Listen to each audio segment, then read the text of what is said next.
আজ দ্বিতীয় দিনের মতো প্রচার চালাচ্ছেন রাজশাহী বিশ্ববিদ্যালয় কেন্দ্রীয় ছাত্র সংসদ, রাকসু ও হল সংসদ নির্বাচনের প্রার্থীরা। দিচ্ছেন নানা প্রতিশ্রুতি। এখনো পর্যন্ত কোনো প্যানেল অন্যের বিরুদ্ধে কোনো অভিযোগ করেনি। বিভিন্ন প্যানেল নির্বাচনী ইশতেহার ঘোষণাও শুরু করেছে।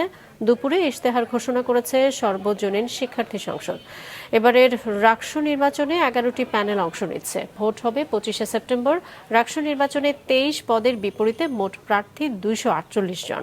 এর মধ্যে 25 জন নারী। এছাড়াও সিনেট ছাত্র প্রতিনিধির 5টি পদের বিপরীতে 58 জন প্রার্থীর মধ্যে নারী প্রার্থী 8 জন।